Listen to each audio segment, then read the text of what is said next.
All right. Um, we did our opening and the Pledge of Allegiance. The agenda has us doing roll call, but we're waiting for Director Butler to get readmitted. Can you turn that down?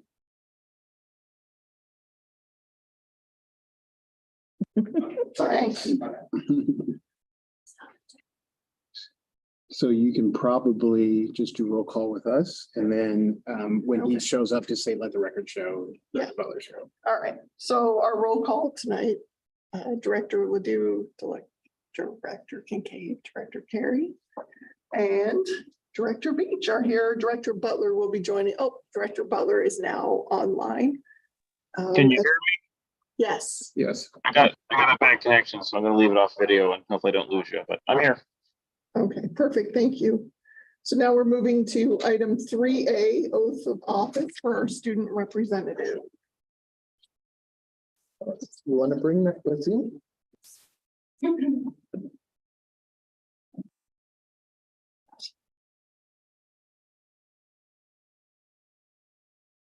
Okay, so you want to raise your right hand. All right.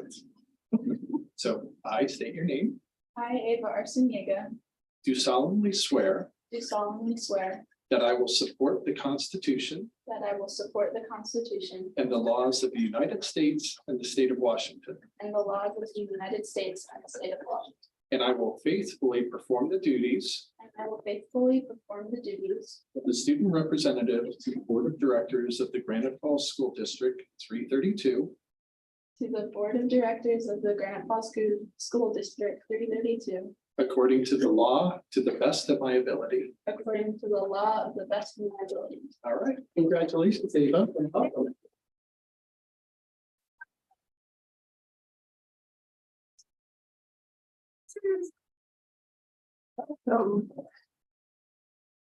Nice. Next is item 3B, presentation and update by BLRB on facilities master plan.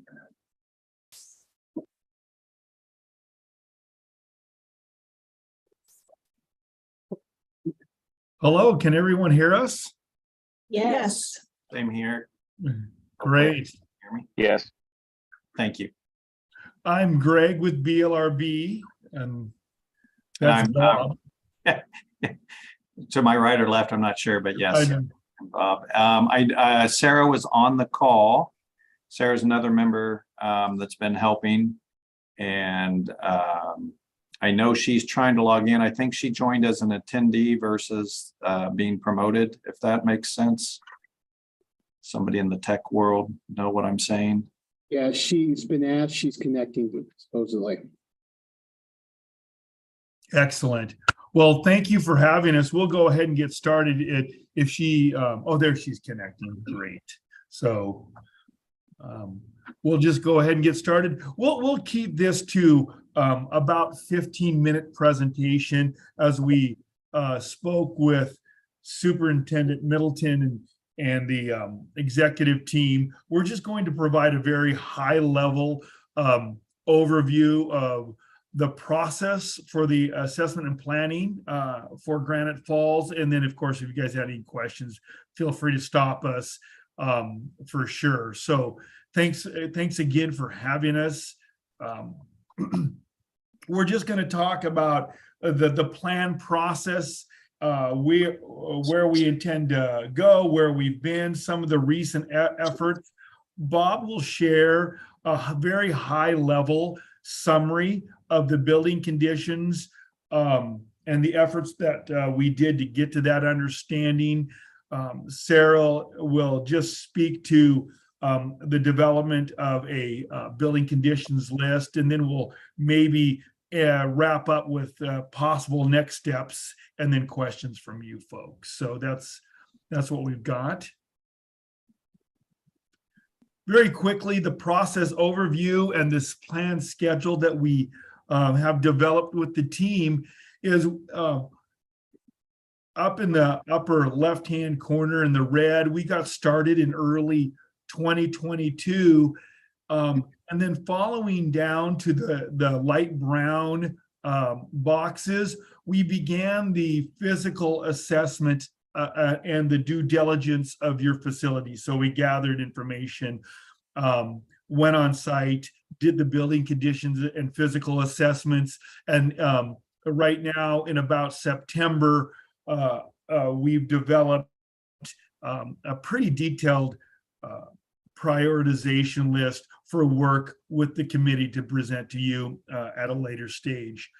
Going down to the next blue line is then we've developed a process for the long-range planning approach, which really will take a lot of this foundational information, assemble a committee, and over the winter and spring of 2023, we propose to meet 6 or 7 times and really develop a scope and long-range plan for all of your facilities here at the district. Along with that, in the green right below it, we'll begin to reach out to the community to get their feedback and input as well. If things allow, after that long-range planning session and meetings, we'll then look at what the next steps are for this facility planning process. Again, taking temperature of the committee or the community, asking for outreach and input and direction, and see where that leads us.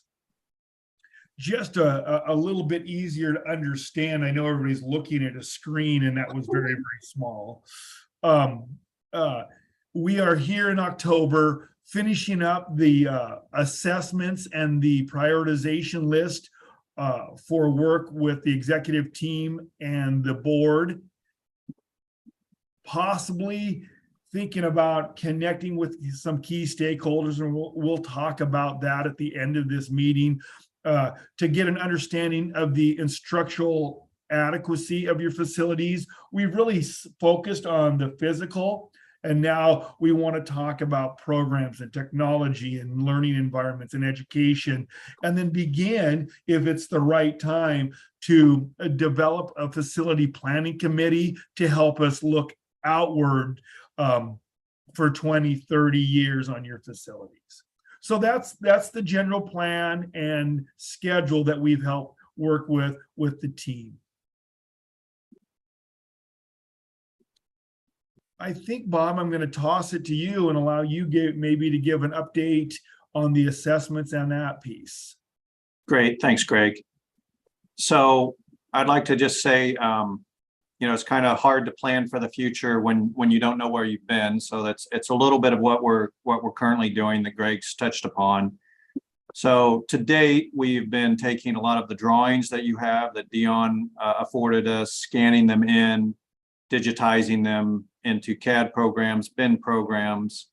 So as we start to look and master plan for the future, we have that information. Along with that, as Greg already mentioned, we've done an assessment of what's the condition of the schools and the facilities that you have to date. So the spring of 2022, we're kind of doing our due diligence, doing information review. Then we were on site, walking through the facilities, bringing that information back, uploading it to the state or OSPI in their ICO system, which has already been started. So fantastic job there. I think Marshall's been doing a lot of that. And then now we start to basically break it down into conditions of each school. The team that went up there was myself, another gentleman from our office, Isaiah, architects. We had a structural engineer come up and do an assessment, something that hadn't been done prior, or at least in the recent past. And then a mechanical and electrical engineer as well, basically crawling through your facilities, through attics, through basements, looking at everything and listing those, conditions, and then bringing that report back to you. So that's kind of what we're in the midst of. We want to talk a little bit about what that report means and putting it in a scale that's understandable. So the overall physical range of your facilities, on the low end of the spectrum is 68. That's still acceptable by OSPI standards. and then in the upwards of the 90 percentile range. So yeah, obviously, as it probably stands to reason, your newer facilities would hopefully and appear to be in better shape than maybe some of the older facilities. That's not to mean that there hasn't care been put into them, but some of the things that we see are just starting to come to the end of their useful life. So sorry about that, Greg. You can move ahead. So why do we do this? SCAP funding is that's the school construction assistance program. So if you were to look to the future and ever want money from the state, they just want to know what the scores are. It's important for the state to know where your schools are landing on their scale, and make sure that you're not making sure you're doing due diligence and keeping them up to par and keeping them above standard. And that standard that they're looking at is kind of in the 62 percentile range. And like I said, none of your facilities fell below that. So in OSPI's eyes, you're doing a great job. I think next, or let's see. So, thank you, Greg. Go ahead. Yeah, no. So it's important, your last capital facilities bond 2017 at $13.7 million addressing some of these things was completely noticeable and obvious in the scoring system that we're about to share with you. Something else too, Bob, to note was we had the structural engineer come up with you, and the bones of the buildings are really good. There's no structural deficiencies of concern. And I think that's really important to share out. Yeah, my apologies. That was on there, and I did skip over it trying to adhere to time. But thank you, thanks, Greg, for pointing that out. So as an example, I'm not gonna read or go through every school, even though we have every school here listed. I don't want to spend too much time. But if you have questions, we can come back to it. But as I said, Granite Falls High School, built in 2008 or opened in 2008, scored at an 85 percentile range. That's a great score. What we see typically in a facility like this is normal wear and tear. It's lasting well, it's being maintained well. But there are things, kids are hard on buildings. There are things that came up. We're aware of maybe some birds that have found a way in. Just minor things that we would want to look at, but as you see here on the left, architecturally, there are things that can easily be fixed. Structural, very good shape because it's built in a modern, or at least the latest version of the structural code. And electrical and mechanical, the same, just where we would expect it to be. So, excellent condition. Of course, the stadium doesn't have all the infrastructure that a normal building or an educational facility would have. So it's kind of bare bones. It's mostly a structural facility in and of itself. So a 2019 stadium, 100% scored. So that's terrific as well. We noticed there's a minor amount of water intrusion into the electrical room. The district is aware of that, but that's about the only thing that we saw on the entire list of all our engineers. Moving forward, Crossroads High School. So this, of course, like many facilities that we see, has been modernized over the years. Built in 1938, additions and modernizations in 2001. It's holding up well, but once again, just due to its age and some of the items inside, flooring, plumbing, some of the stuff that maybe wasn't completely modernized back in the 2000 modernization. It's certainly things that we expect to see. Discolored ceiling tiles, again, not harmful to anybody, but just things that start to show a building's age. So as we look at, the administration building, of course, it's tied to the Crossroads High School. So once again, we see a very similar score, built in 38, just like, well, the entire building was, but additions were done in 1995. So globally, with other districts, it's about what we expect to see. There are some mechanical issues. There's an issue with the flue and the boiler that we would want to look at maybe a little closer as we head down into this list that Sarah's going to share with you when I'm done talking. We just want to keep our eye on it, make the district aware that it's something they'll want to keep an eye on in the future. As far as Granite Falls Middle School go, 1974's building, again, modernization, 73. It has a few things that we see. It's a renovated high school, or what used to be the high school. And once again, there's some flooring materials that maybe weren't modernized during the time. Gym floors, stucco appears to be added to probably give it a cohesive look when it was modernized. For the most part, the stucco is in reasonable shape. However, on the south side, where buildings are kind of hardest hit by the weather, looks like there's some water intrusion from what we can tell that got behind the stucco and is making it pop in places. So of course, that's something that to be looked at, because that's kind of, anytime moisture can start to penetrate the building envelope, it's a concern. Once again, there's some electrical panels that might need replacement soon, but nothing that's life safety issues, but just concerns that we raise. So the multi-purpose building, it's still part of the middle school. It looks to be have been renovated recently, I believe, even though this doesn't say it on here. Built in 1980, looks to be in very good shape. The roof appears to be in great shape. However, we see spotted ceiling tiles once again. Without a little bit of an intrusive investigation, not sure if that's coming from maybe a roof leak. Even a new roof can have a roof leak, or maybe there's a pipe up above. So probably want to get up there and see which is which. The STEM building, done in 2019, almost a perfect score. It's in great shape, and it was kind of an addition modernization. Nothing really to bring up there. So it's a beautiful facility.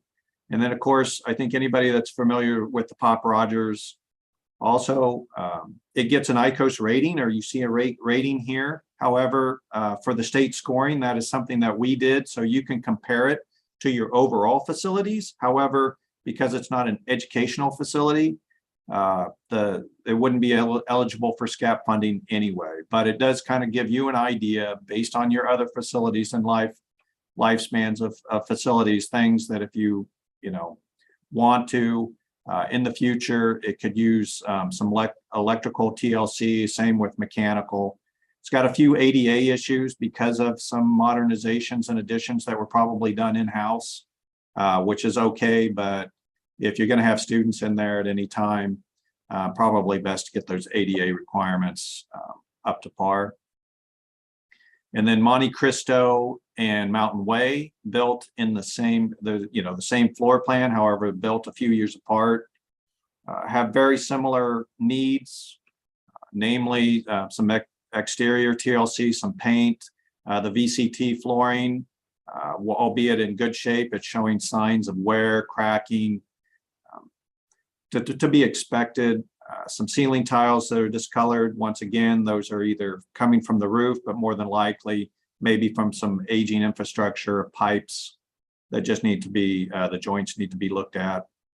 Electrical, mechanicals in fairly good shape. However, once again, if Dion were in the room, he'd probably tell you it's just a bear to get at.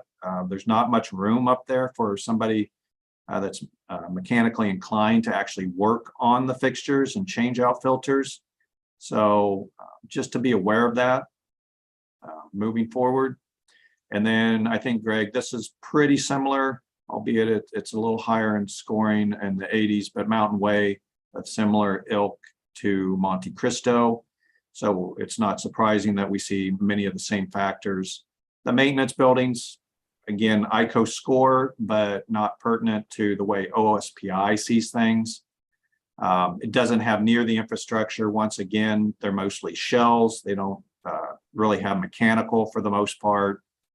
So as to be expected, based on their age, they're in very good shape. So I don't know that there's anything that is immediate, like we would come screaming and telling you.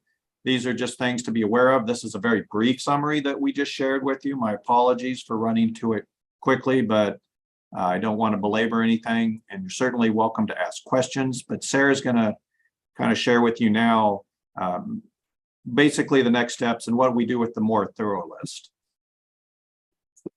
Thanks, Bob. And I'm not going to be showing you anything because the summary just gives some snippets of the kinds of things that we see. And when we do these walk arounds, these summaries, it's really so much what you can see. And then thank you for the scoring summary, Bob, because it helps. Two things though, Bob, I'm wondering, can you identify the acronym for ICOS, what that means? Oh, yes. But I'm going to pull it up here just to make sure. Sure. It's inventory and For you. condition tools. Thank you. Yeah. Assessment. Yeah. Okay. And then SCAT funding? Yeah, SCAP funding is School Construction Assistance Program. So that's when we refer to SCAP funding. If you were to go, and I'm not saying you are, but if you were to look at a district looks at bonds, they get what's commonly referred to as state match, where the state kicks in dollars, and that's why that's when the ICOS scoring comes into play. Only when and if you were looking to go out for a bond. So the state requires that you keep this inventory and keep it up to date, and that every 6 years you have an architect or an engineer to look at it. So that's one of the reasons why we were doing what we were doing. So thanks. Good questions. Sorry for the use of acronyms. No, that's great. That means that this assessment is valid for 6 years. And then you start the planning process, about 5 years from now on getting it out to look at the buildings again, to see how the scores have changed. So in terms of what Bob said, there were no structural deficiencies or immediate concerns that we could see or that we were able to notice related to the general safety and condition of your buildings. But in summary, what we did see in the images, some water staining, there's a door that looks like it had been hit with a bunch of BBs, and it has some rusting paint, Bob mentioned, there's on the list, there were some upgrades to fire alarm systems.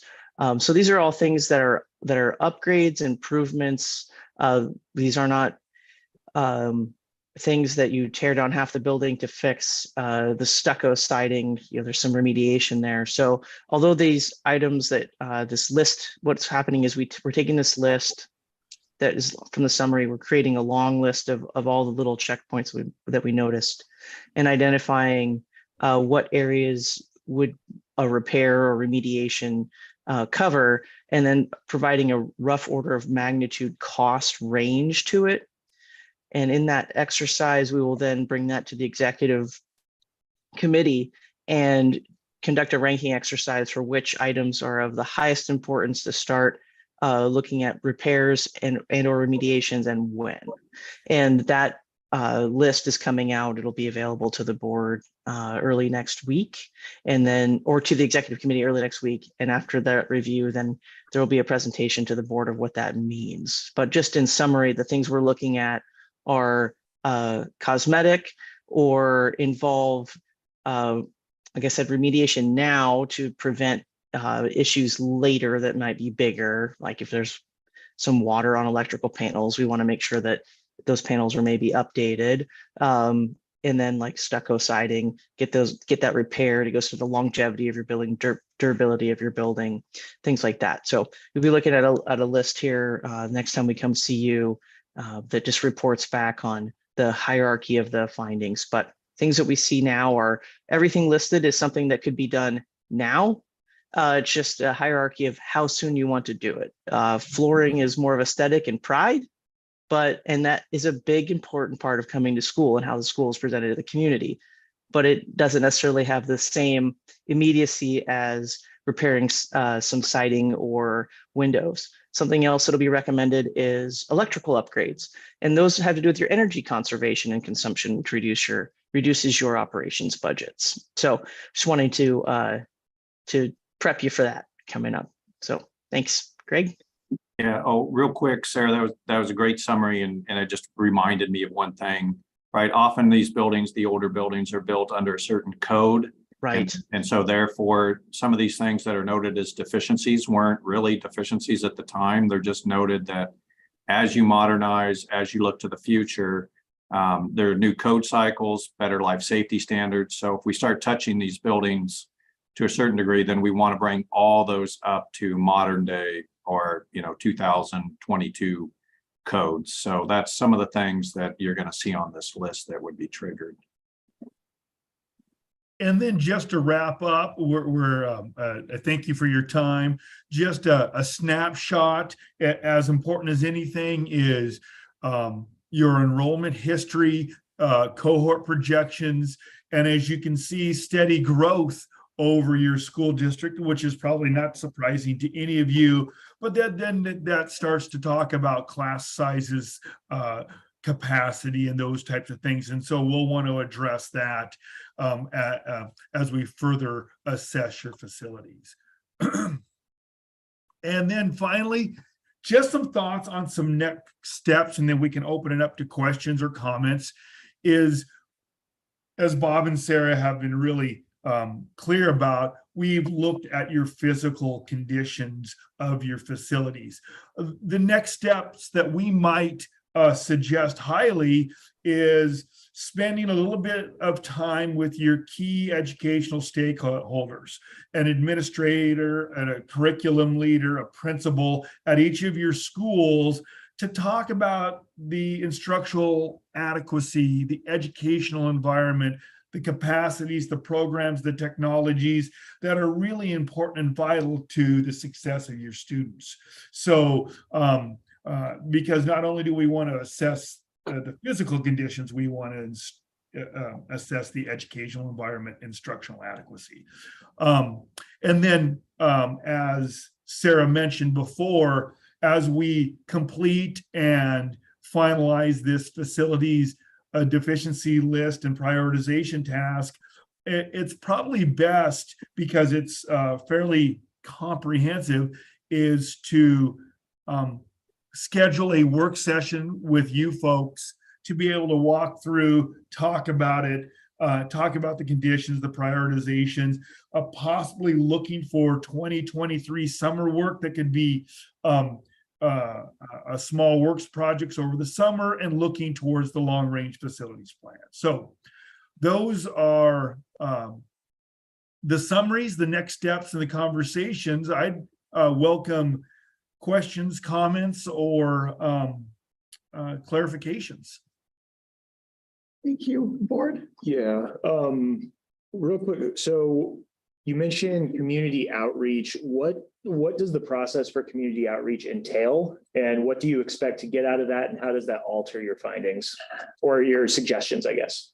Yes, we would continue, the exact approach would be developed and refined by you folks in the executive team. We really look at going into some community forums, some just show and tells about the conditions, about the thoughts, get an understanding of your community's concerns, of their feedback on what they see in the facilities, have an understanding of what their priorities are as we walk through this plan, especially as we further get into the facility planning itself and start meeting with the committees. We're going to present our findings, and we will also present our solutions and let them react to, hey, I don't think we should invest this much in Monte Cristo. I think we need to spend more dollars at the high school.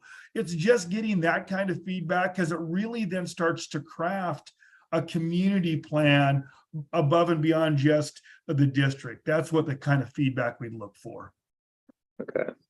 And then I think it was Sarah, if I'm not mistaken, you I believe answered my question for the most part, but so the prioritization of these recommendations, I'm assuming, is that something, Dr. and that we kind of work in conjunction with them, or is there like a standard, we prioritize them by safety, utility, convenience, and aesthetic, or I think when we have this session, Mhm. they're going to provide a spreadsheet, and if I'm correct, they have the priorities listed in their opinion, and then sharing them with us, giving Okay. us their guidance as well as, and we're giving back to them what we think Okay. should be a priority.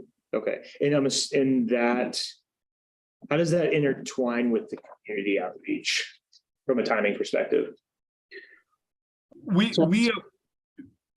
I can jump in and clarify. We wouldn't necessarily be getting feedback or input on that condition assessment because that's a more technical aspect. We look for planning and feedback on their focus on maybe schools, education priorities, those types of things. But we can present what our findings are and what the district's prioritizations are after we've had our time to work together as a team. Okay.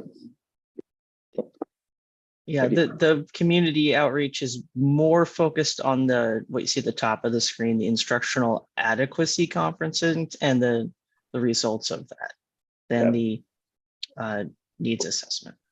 Although it's educational in sharing out the findings of the needs assessment. Mhm. And there's probably things that we're already aware of, but parents, community members may talk about travel times, bus drop off, how long it takes to drop off my child. And then of course, what's always in the news, safety and security. Do they feel that their children are safe and what are we doing? And so those are very common remarks that we want to be prepared for. But that's kind of what we typically hear from the community outreach that we have. Great, thank you. So I just have a question and a comment, actually. Question first, can we get a copy of this so that I can read it because I'm blind as a bat? Our apologies. Yes, absolutely. Oh, that's okay. We'll get you a PDF to Josh. Yeah. Thank you. And then my comment is for those instructional adequacy conferences, and you talk about meeting with the key educational stakeholders that you have up there. My only comment on that is the suggestion that if you're meeting with those principals, that they bring a couple teachers with them, because the teachers are the ones in the classrooms dealing with all of the things every day. And I think they would be invaluable to, those kinds of things. So That's a fantastic input, and we 100% agree. Just whatever we decided as a district and a team, I think kind of those key stakeholders, whether it be a couple of key teachers along with an administrator and somebody else, I think that's great input because they really understand how these classrooms work and how the school works. Yep. Wonderful. Well, I got. Yeah, so I'm on the executive team along with Dr. Middleton and Marshall and representatives from BLRB. So, one of the things I was very happy, I'm sure as everyone here, to find that there's no structural deficiencies with our buildings, right? That they're safe, that we don't have, any glaring, gosh, you got to take care of this right now. But we still have a very exhaustive list of items that need to be addressed in every single building. I think it's somewhere in the 60-something page or something. So one of the things that we wanted BLRB to do was to help us fuss through and understand all of those items that don't have seem to us like laymen, like big things, but have no cost assigned to them, have no, time frame that they need to be done. Things that, certainly mean something to the heart of the building, but aren't necessarily, we don't have an infinite amount of money, right? So to kind of help us fuss through all of that list. So what became apparent kind of in those conversations and why I'm glad that we're coming back to the board, obviously to give you guys an update, but also kind of the need for this educational assessment piece that I'm certainly going to make a motion under new business for us to do, because we have a demographic study that thankfully that we did that shows our growth over the next 10 years, and surprise, surprise, obviously we all know we're going to continue to grow. So the concern is that, and why I think this piece is really invaluable is that, when we start to tear into these buildings and do things to them and then bring them up to code, if we identify that building as, hey, that building isn't going to, educational wise, it's not going to fit our needs for the next 3 years, after 3 years or so, or not be big enough or whatever, I would contend, let's not spend a lot of money in that building, right? Let's take that money and let's spend it to other buildings that could. Not saying that we forget buildings, but let's allocate the small amount of funds that we have, as smartly as we can. So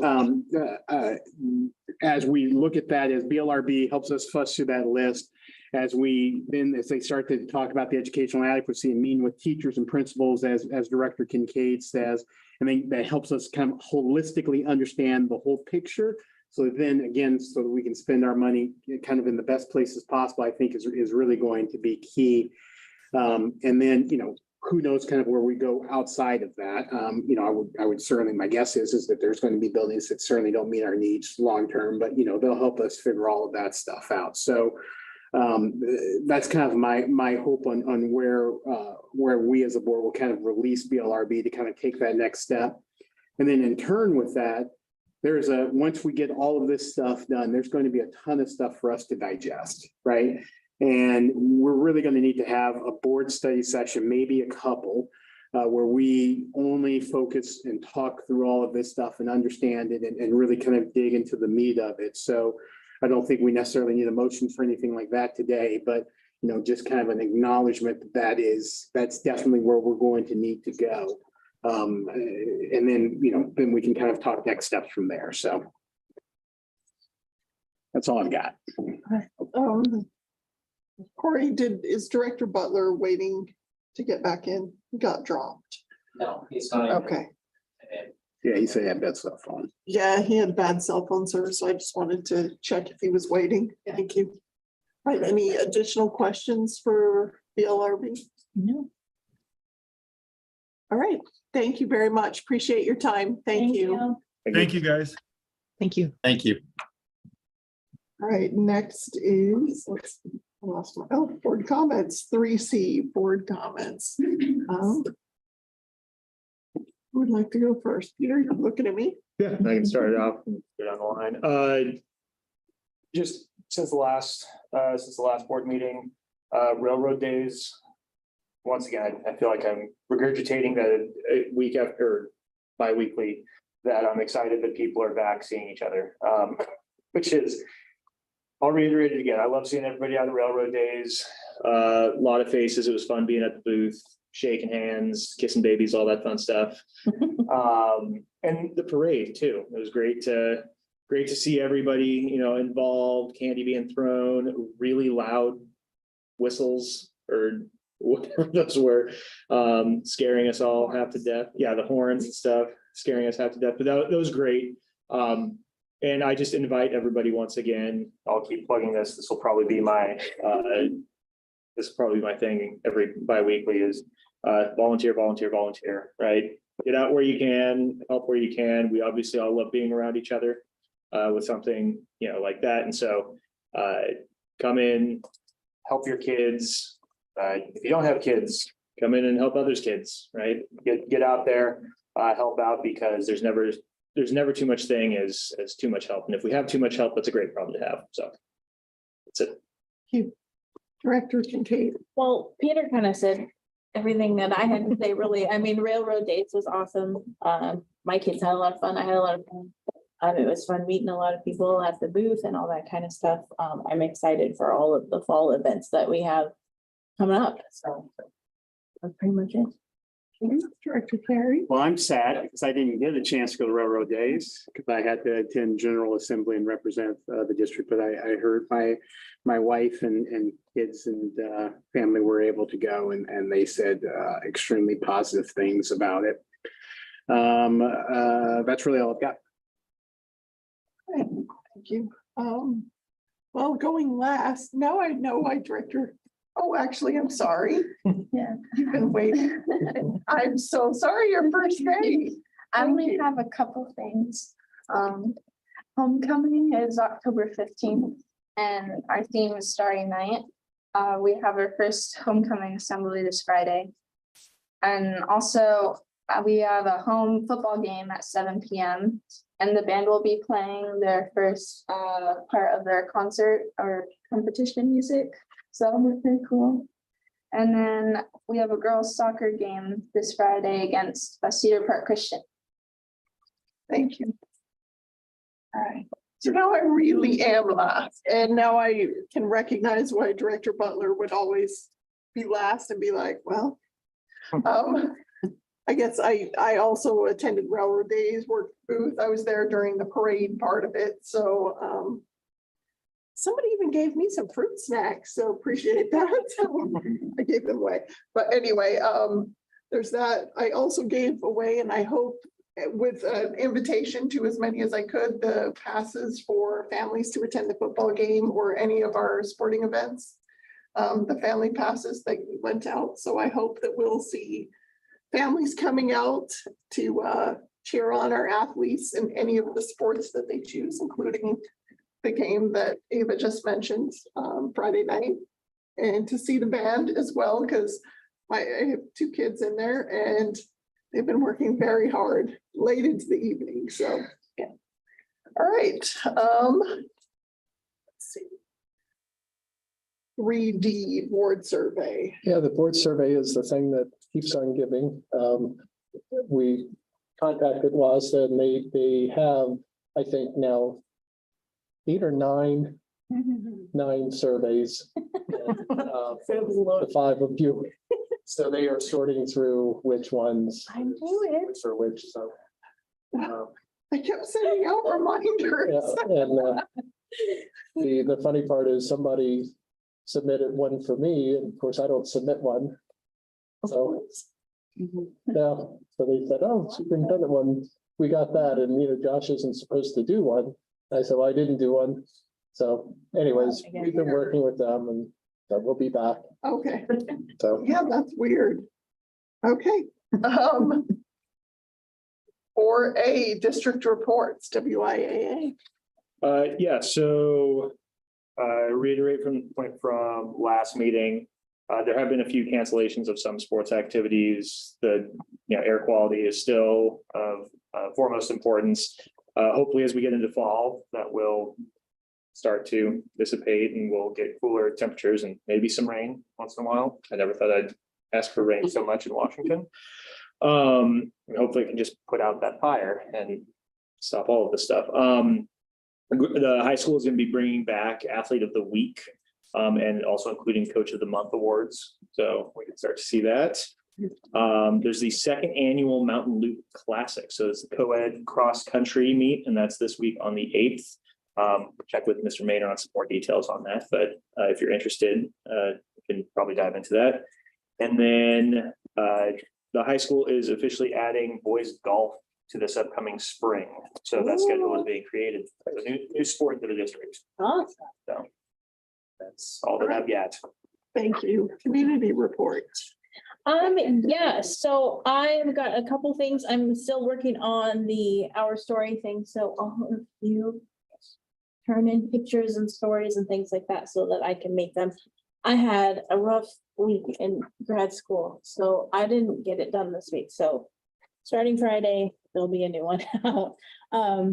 Then I've been kind of working with some of the boosters, and I'm hoping to meet or talk to all of them for each of the different schools, but I have some information to share, at least from Monte Cristo. They kicked off their Spirit Wear fundraiser this week. Those flyers went home. They can be found in the office as well. They are asking people to come to their booster meeting, which is going to be next Wednesday at 3:45 at Monte Cristo. Their big event is a family event at Black Crow Behringer Farms Pumpkin Farm. It's $12 per kid. Parents are free. There is a corn maze. It says barrel rides. I don't know what that is, but there's barrel rides. Food, pumpkins, all kinds of stuff. Games, like I said, parents are free. Kids are $12 a piece. Let's see what else. Oh, the book fair, they wanted me to let you guys know, book fair is on the 31st to November 4th. And then their spirit day is on the 31st, which is orange and black. Mountain Way is going to do a trunk or treat. Information is still tentative, but they're thinking the 21st for the trunk or treat. I have anything? I do not. That is it. All right, thank you. I actually have I know on next legislative report, I actually have a quick question to WIAA. I forgot to Oh, ask. yes. On the field, I Mhm. think what Councilman Fitzgerald was saying, it was a good point about getting out of communication Yeah. about the field and stuff like that. So I would imagine that'd be WIAA or I don't know. So I Yeah, think that would be a I'll great idea. communicate with Melanie and we'll get the official. Marshall, you have a question or a comment? Mr. Maynor and Mr. Nicely are working on getting the final mock-ups of the Okay. version that we talked about. So once that's available, we can share it out. Okay, perfect. Awesome. Legislative, so a lot of things going on right now. So obviously, as I said, over that Friday and Saturday, I attended General Assembly representing the school board. That's where WASDA, all school boards, school districts, or us even just as school board members can submit revisions to current positions, new positions. That's basically where we review as a body and we vote on them. There was a lot of really good revisions, additions to this year. One of the ones that I'm most proud of is a revision, speaking about WASDA's position on regionalization, that no district should be adjacent to any district, no matter through the whole scale, that is greater than a 2%. So directly adjacent greater than a 2% regionalization. I was very happy to see that they adopted that position. So now, as WASDA starts to do that work, as they are, speaking with legislators and stuff like that, that will be one of the things that they're doing now. Obviously, WASDA doesn't work just for us. They work for every single school board, but, to have that visualization and that up there. So now basically what we do, because I also serve as the legislative representative for this district, now we'll do what's called a prioritization. We will go through all of the adopted positions and prioritize them. So again, one of the very nice things about being on the legislative committee is that I can bump that regionalization, or I could contend to have that regionalization bumped up higher in the priority. So it's the gift that keeps on giving. So the 21st and the 22nd, I will be in Olympia, basically working with the Ledge Committee, prioritizing those positions.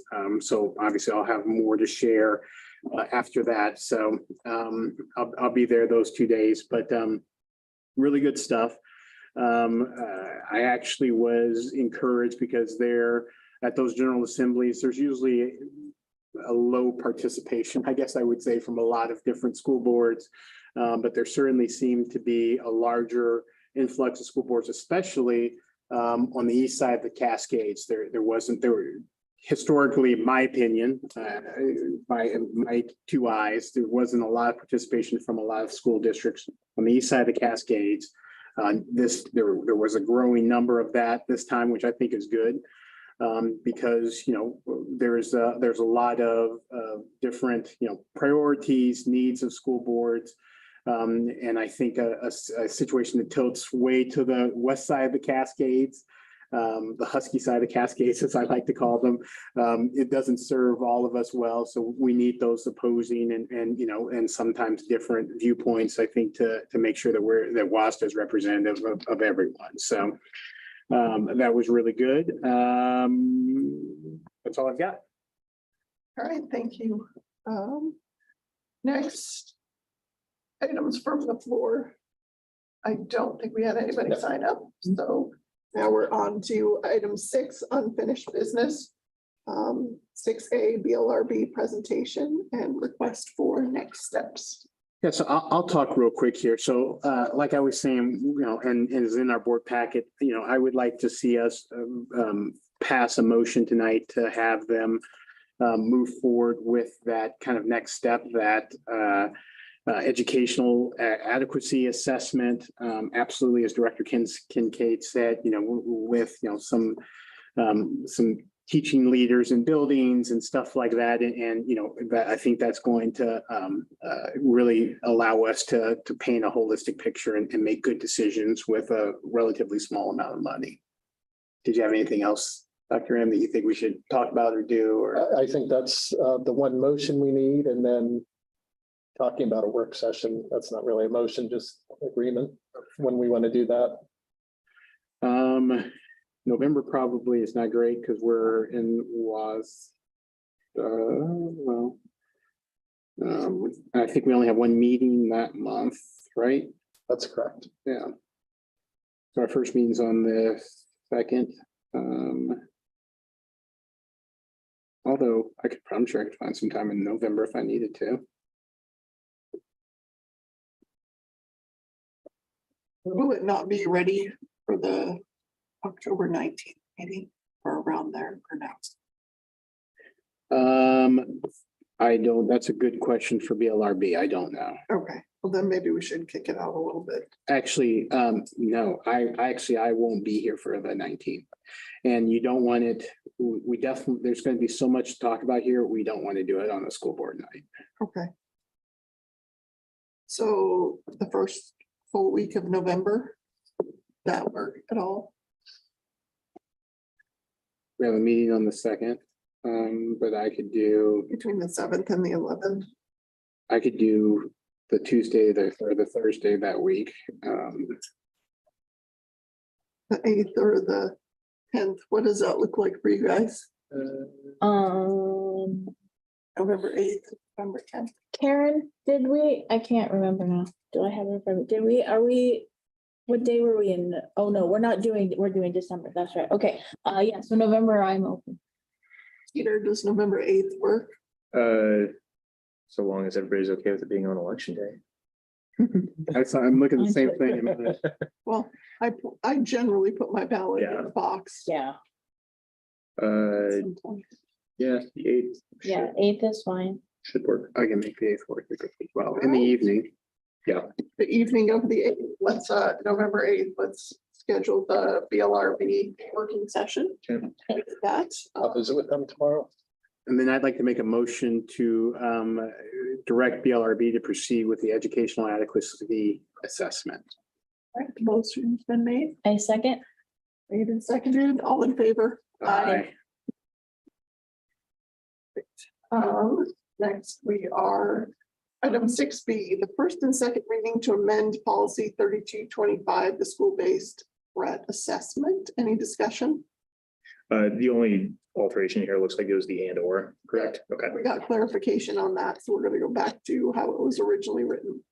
Perfect. Okay. So, yeah, I will make a motion then. I'll make a motion that we pass the first and second reading to amend policy 3225, school-based threat assessment.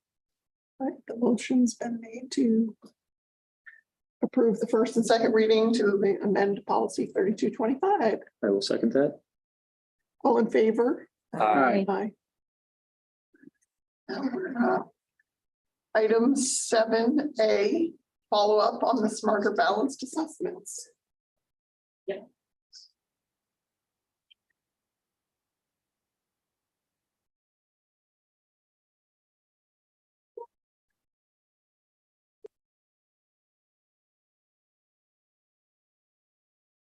Just wanted to do a little follow-up on smart balance, and I know some of you asked for me to come back and talk about this a little bit more, and then there really isn't any. Sorry, I'm gonna share the screen.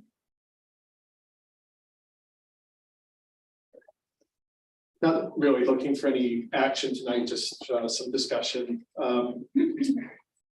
I had shared this slide last time, and again, at the top, we see what the state averages are. And one thing I always emphasize is something that Larry Lazat has said in Effective Schools, and that is there are a lot of dead bodies in averages. So when we look at something, this is not disaggregating any data. This is just the overall average for any of these districts for their entire districts. And the second thing I would say okay, these were the 21, 22 scores. There's no condemnation. This is, I always say, let's define reality.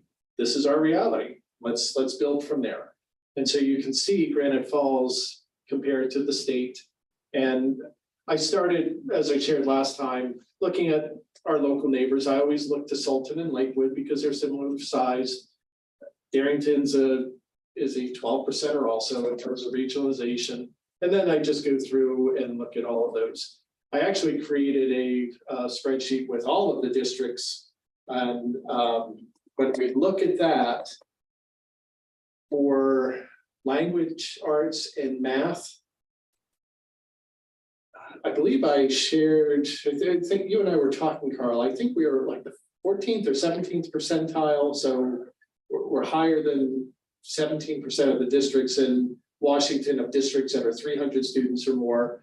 And science, I think it was about 20%. So yeah, we got some work to do. That's reality. So let's work on that. And I know I said at the last meeting.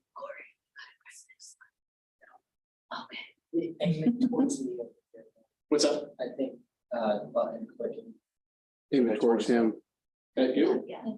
There we go.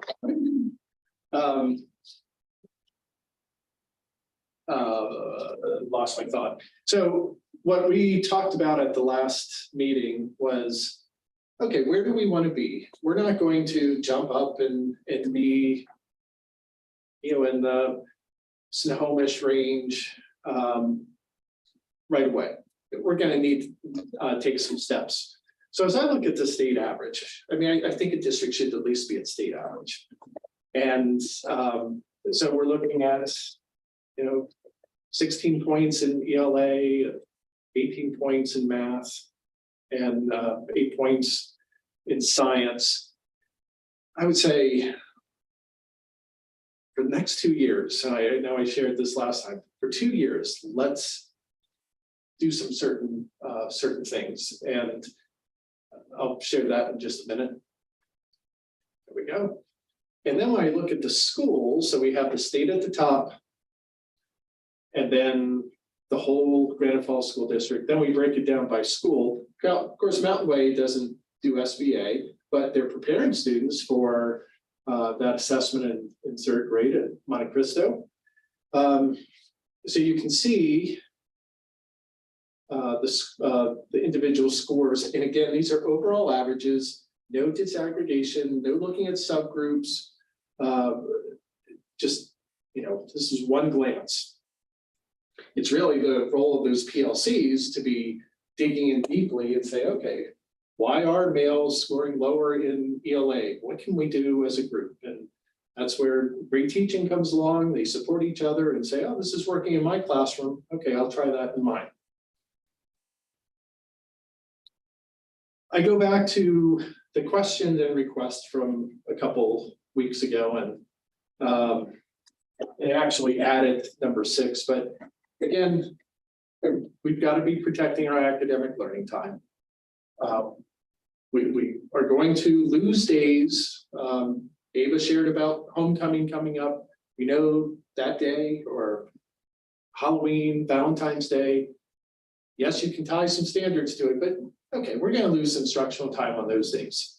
But everything else, let's make sure we're protecting it, making sure we're standards-based with our instruction, that we're focused on where students are, and we're really personalizing the learning. And number 5, I think, is so critical because I know we can get points just right there. If we create an environment that is saying, listen, kids, this is an assessment. This is help us know where you're at. We want you to do your best, as opposed to, okay, Middleton's making me give this assessment, or the state's making us do this assessment. Just the presentation could really be a difference in a number of scoring higher. And then number 6, what I added based on our conversation at the last meeting is we want to make sure our school improvement plans are inclusive of these goals, so that in 2 years, if that's, and I'm basing that on the last conversation, our school improvement plans are inclusive of what the schools and district goals are to get by the 23-24 school year. And so again, I'm just asking for 2 years. Let's try something where we're committed to those standards, we're creating that positive environment, we're really guarding academic learning time. And we know we're coming off of a pandemic and students are learning school again. But if we, again, just create that environment, especially around assessment, I think we'll have some easy wins right there. So we can't just wait on the SBA. That's why we purchased iReady and map testing, so that we have the window. The fall window has now closed. Yes, it has closed. So the fall iReady has closed, map window. We want to come back to you and share, okay, this is how our students did on the iReady and map testing. We want to keep you informed, and they're predictive. There's pretty good correlation on how we're doing, and help us. And PLCs, I mean, this is really can be a difference maker. And these are teachers getting together. They're looking at the fall iReady data and they're saying, okay, in this strand or in this competency, we're scoring a little bit lower. What can we do? How can we change our instruction? Or really, it's teachers talking among their grade level teachers and saying, okay, you are rocking it. What can I do? What are your tricks? Can I come and watch you? I mean, the conversation is, should be very rich and robust in those PLCs. Then the winter comes, and Dr. Manns, what's the window there? That's a January. Okay, so January, again, about a 3-week window. Again, relying on PLCs, and then we want to come back to you, share where we're at. And then in the spring, really the same thing. And by that time, we're looking at SBAs and should be really close. So frequent monitoring of student progress. I mean, in any classroom, all teachers do that all the time. But now with these tools that we brought online a couple of years ago, it's going to be really a compass for us moving forward. So just a real overview, and I don't know if you have some questions of me or Dr. Manns that we might be able to answer, but yeah, these are our next steps. I had one question, and forgive me if you went over this last time, because I think Carly had asked this, getting the scores to parents for SBA, but then also iReady and MAP more readily available. Is that something that is a thing, like their individual scores? They are, and okay, they are accessible, and if and that's something we can talk about as a district and in the building. So, what are the steps for you to see what your child's doing? What I'm thinking, we know that the teachers do a lot in this district, right? And a lot of what makes a well-rounded student is having a supportive environment at home as well. And I think that having the scores is great, but unless there's some sort of guidance with those scores, it's throwing it to the wind. So I'm curious if there's a way, if we have the systems in place, or if it's something that we could look into where, ideally when iReady and MAP, when we're doing these things more readily, get actually sent out with a reminder of state averages, school averages, district averages, and then where your student falls. And then it doesn't have to be customized ever. It could be something that says, adding in here, what can I do to help my child? If your student is below the testing standards, ask, reminder to ask daily if they have homework, ask if they need help, seek tutoring, something along those lines. If they're above the average, reinforce the habits that you're currently doing. Like, just give little reminders and guidance, and seeing if that's a possible thing for us to be able to do. And those are all things we can do and will be doing. Okay. And I'll share my time in Montana again when we were a MAP school, measures of academic progress. And we were doing that 3 times a year. And our teachers were really communicating with both parents and the students. And so that student ownership is really important. And my kids, they knew their RIT scores and how they improved one to the next. I said, okay, great. I mean, I wasn't even on top of it as they were, but it became part of their student experience. Right, and just hopefully so that it won't create, any animosity at home or whatnot, if these test scores come home. And sometimes I'm sure there are parents that look at the test scores and they're like, oh, I don't know how to help you. And, even something as simple as, ask your child, do they have homework, right, every night? Try to be the reminding force and something constant. So yeah, that'd be great and super helpful. Board, any other questions? I have kind of I don't know if it's really a question or comment, but with all of these test scores and things, do we have guidance or training or things for the teachers? Because I worry that we're gonna start teaching to the test, teaching students just how to take these tests and not teaching them stuff, you know what I'm saying? So how do we combat that while also raising our test scores? Yeah, I think the training that's provided is the debriefing after the window. And I'm going to ask Dr. Mans to talk a little bit about that as to what iReady and about testing comes in and shares. And if I'm correct, was that some of the conversation today at the high school?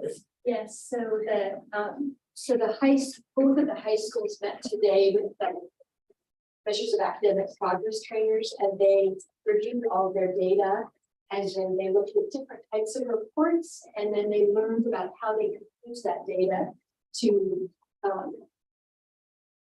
really influence, guide their instruction. So they dug down deeply, they could submit more information about each of the standards. They talked about, how would you identify kids who maybe have missed something in the past, and how do we fill that in while we're going on with new learning. And the middle school today met with the iReady trainer, and they did a very similar type of learning about their system. And then they actually looked at how can you start putting interventions into your classroom. So you're teaching to the core content, but then you're doing some small groups that allow kids to fill gaps, understand their need. And the iReady program provides a lot of that information. And elementary is coming up soon, so they'll have a chance also this month to look into their data. And then that learning will continue. Mid-year, they're looking at the growth. So that's that next step. How much have they grown? There's an anticipated growth, and then there's a stretch growth. So this is where you would be if you were keeping pace, but this is where you would be if you are going to close the gaps and accelerate your learning. So that is ongoing staff, and they're very engaged.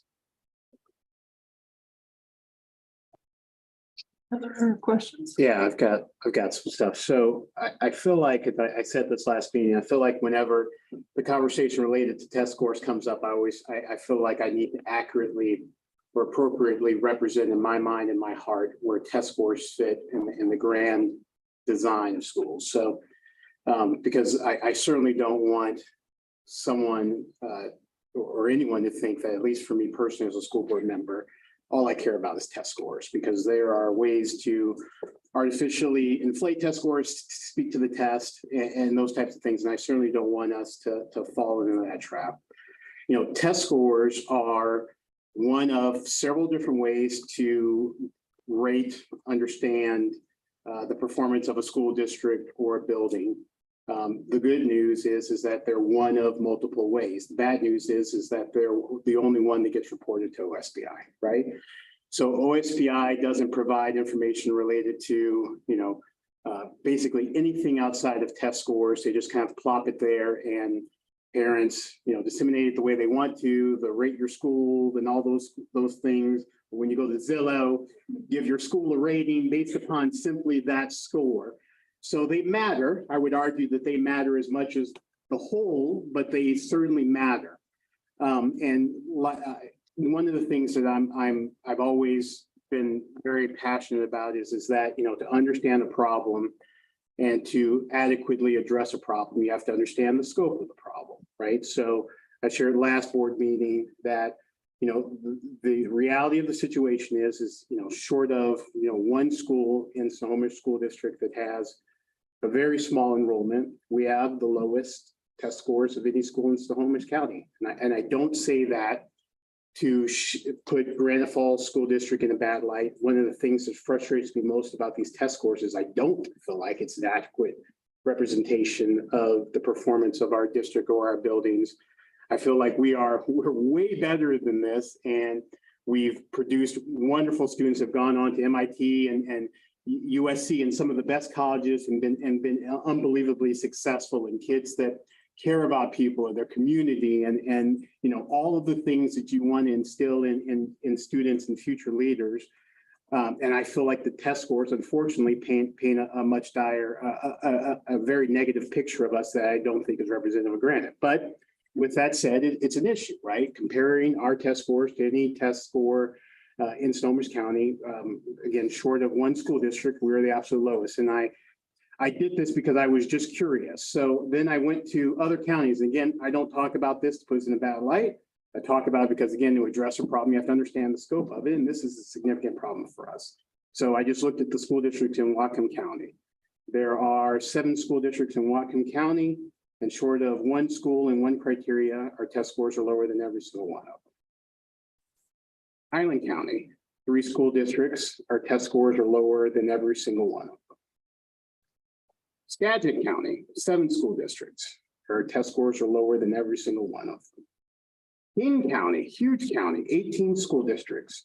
So other than 3 school districts and a couple of categories, 1 school district in all 3 categories, our test scores are lower than every single one of them. So again, big scope problem, big issue, something that we definitely need to address and need to address quickly. And I appreciate Dr. Middleton, you saying that 23-24 that we're going to be at state level.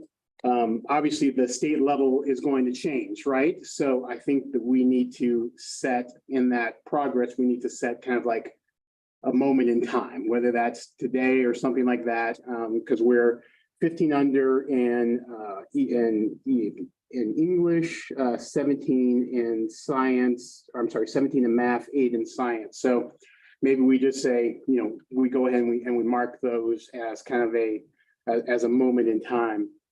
But also, and I think even as important as having that goal, there has to be specific points where we have a specific plan as of this point to be at a certain level, right? Because this isn't something that's going to happen overnight, right? And if we aren't tracking it, we aren't tracking ourselves towards the goal, right? So, just doing simple math, if 23-24, we're going to raise 15, 17, and 8, well, then by the end of this school year, we need to be 7.5, 8.5, and 4 higher, right? Or if we don't, we have an issue and we need to, evaluate it based upon that information, that data, and adjust the boat based upon the direction it needs to go. So I don't know if that's, something that you need from us in a motion or something along those lines, but there's got to be,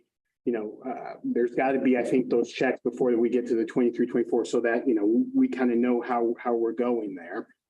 And then I guess I just want to say that I passionately feel like we all are doing the right things.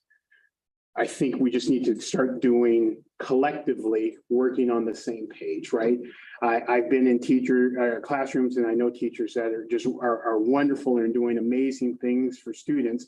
So I see a group of people that are all doing the right things. It's just, I think we're not rowing all in the same direction. So I appreciate your point about, honoring instructional time and those types of things. And getting everybody kind of on that same page. And then with those checks and making sure that, we're doing it, we're all getting on the same page. I definitely think that that's an attainable goal. But it's definitely something that, needs to be embraced, I think, by everybody, and that's from the school board down to the part-time custodian, right? We all serve a role in getting to this goal. So I guess, what are your thoughts about the having the kind of the check marks and the stuff like that? I think that's great. I mean, really what you're talking about is inspecting what you're expecting. Yeah. And so that's what we'll be doing. That's what we'll keep coming back to. So I think that first year goal is something we will, we meet with principals all day tomorrow individually. And so this is one of the topics. The one last thing I was going to ask just real quick is what more can I do as a school board member to support you in this work? I mean, we have a lot of checks in there for things, kind of outside the school board.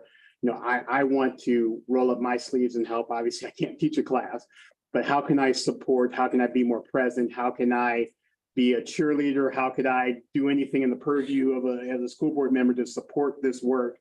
I said it last meeting and I'll say it again, come to me with, I'm willing to listen to anything, right? Whether it be, curriculum, whether that be, whatever, I'm willing to certainly listen and evaluate. And if that gets us to where we need to go, if there's a piece of this puzzle that's not missing that you need, I can step in and advocate for this, please tell me. I mean, I'm willing to do whatever it takes to be an active member in us getting here. Right. And my quick answer for tonight is when academic and instruction and curriculum are part of every single board meeting, just like safety is, that's embedded as well. Good things will happen. When board meetings get too caught up and other things become the priority or the operational, then this can sometimes get squeezed out as a afterthought. So keeping academics and the purpose why we're even here at the forefront board meeting. That's the key. That's the first step. If there are other things, I certainly will be following up with you. So just briefly, can you go back to the slide that showed the schools and the state average? Oh, no, it's our schools. Okay. So when I was looking at that, one of the things that stood out to me, and I know I brought it up before, so I'm just going to beat the same drum one more time, is ensuring, I heard you say that we spend time talking with peer teachers, across a PLC, bridging that gap between Mountain Way to Monte Cristo, bridging the gap, those 5th and 6th grade teachers, bridging that gap between different administrators, different school buildings, Right. different social emotional space and all the things, right? That team that feeds into the middle school. I am most excited about those two because there is a lot of cross collaboration, Right. has occurred and will continue to occur. And I've heard, and this is, observational, I could be very mistaken, but I don't get the sense that there's that same collaboration either into the middle school or from the middle school out to the high school. I mean, it's hard to tell, or the middle school scores because something coming from Monte Cristo is an issue, or is it in the middle school, or is it, is the middle school affecting the high school? I can't tell from that. I'm sure you have better data on that as you break it down by grade. But I just really want to request that cross-team collaboration where not just those grades, I mean, every grade should be meeting with the people that feed them students, right? We could easily add a number 7. Yeah. That is that transition. Transition conversations are occurring. Right. Know who the teachers are that are going to be feeding you students next year. And I know that teachers move around but organizationally, ages and stages wise, third graders are third graders and they feed 4th grade. You know what I mean? So anyway, that's one of the other thoughts. So on the last slide where you were talking about the PLCs and the timeframes for testing. So if your scores are coming out soon because you just closed that window, does that mean the board will get to see those scores for this window and the winter window? And The That's spring exactly window. what I'm Okay, saying is that we can turn around and come back to you with those iReady and Mountain scores. so I'm making myself a note, and Melanie, will you make me a note to, let's just plug those into those upcoming agendas right now so that we don't lose track, because we need to be tracking academics the same way that you're putting a priority on it. So let's bring it in here and let's put it up on the big screen and see how we're doing. Call a spade, right? Hold on, I had another thought, and now I can't remember what it was. Oh, shoot. I had a third thought, and I didn't write the third one down. Dang it. I can just really quick bolster. So when Carl's saying like, can roll up the sleeves and everything, also bear in mind. We divert it, save maybe Director Kincaid, who is much more in the educational presence than I think the rest of us are. But we divert to the expertise of the administration, the district as a whole, but also teachers that are either in here or that are listening to this, hopefully. No idea is too small, too big, right? There's the challenge of thinking big as well, too. I challenge you to bring those to your principals, to Dr. Middleton. The worst that can happen is no, maybe it could be too big from a budgetary standpoint or something, but if that will really help us, especially, Director Kincaid brought it up to the BLRB discussion to have teachers involved. If certain types of classroom sizes, certain infrastructure would help with the learning environment. If certain types of, I know somebody in this room right now is working on the math. We went through the whole, new math curriculum that got kicked through. And this is all something that was passed by the board because it was brought in front of us and it was recommended by the staff. And we said, that looks like a great idea. Let's go on. So, in famous, words of Michael Jordan, right? You miss 100% of the shots that you don't take. So take them. If you miss them, completely fine. It's completely fine to fail if you want to look at it that way. But please bring your ideas and anything up so that, we can work on this together. And that's where, then to Carl's point, he can roll up his sleeves. I can roll up my sleeves. We can help make those decisions and see where we can steer this. So. I don't know if that gave you time to think about what you were. I tried it. I wrote down scores next meeting for each school in each area. And the other bridge the gap, and I cannot remember what that third thought is. So when I drive home tonight, it will occur to me and I'll let you know. So anyway, thank you very much. Oh, do you have another question? Oh, no, I was just gonna say, do you have anything on safety? Talking about every meeting and safety. I could add something on safety. Well, I'll be spoiling something I'll just say it. School should expect Officer Dalton tomorrow. Oh. I don't know if I can say that. But, right. Thank you. Thank you. So next we're item 8, the consent agenda with the additions. Is there any discussion? Hold on, I gotta get back there.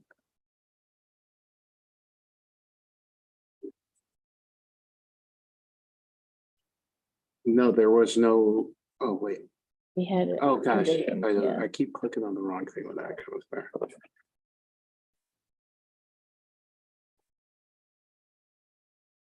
I don't have anything. Okay. Since there are additions, we have to looking at that. Accept it with the addition. Yeah, except with the additions, sure. All right, so I make a motion that we approve the consent agenda with the additions. Second. Made and seconded, all in favor? Aye. Thank you. The meeting adjourns at 7:40.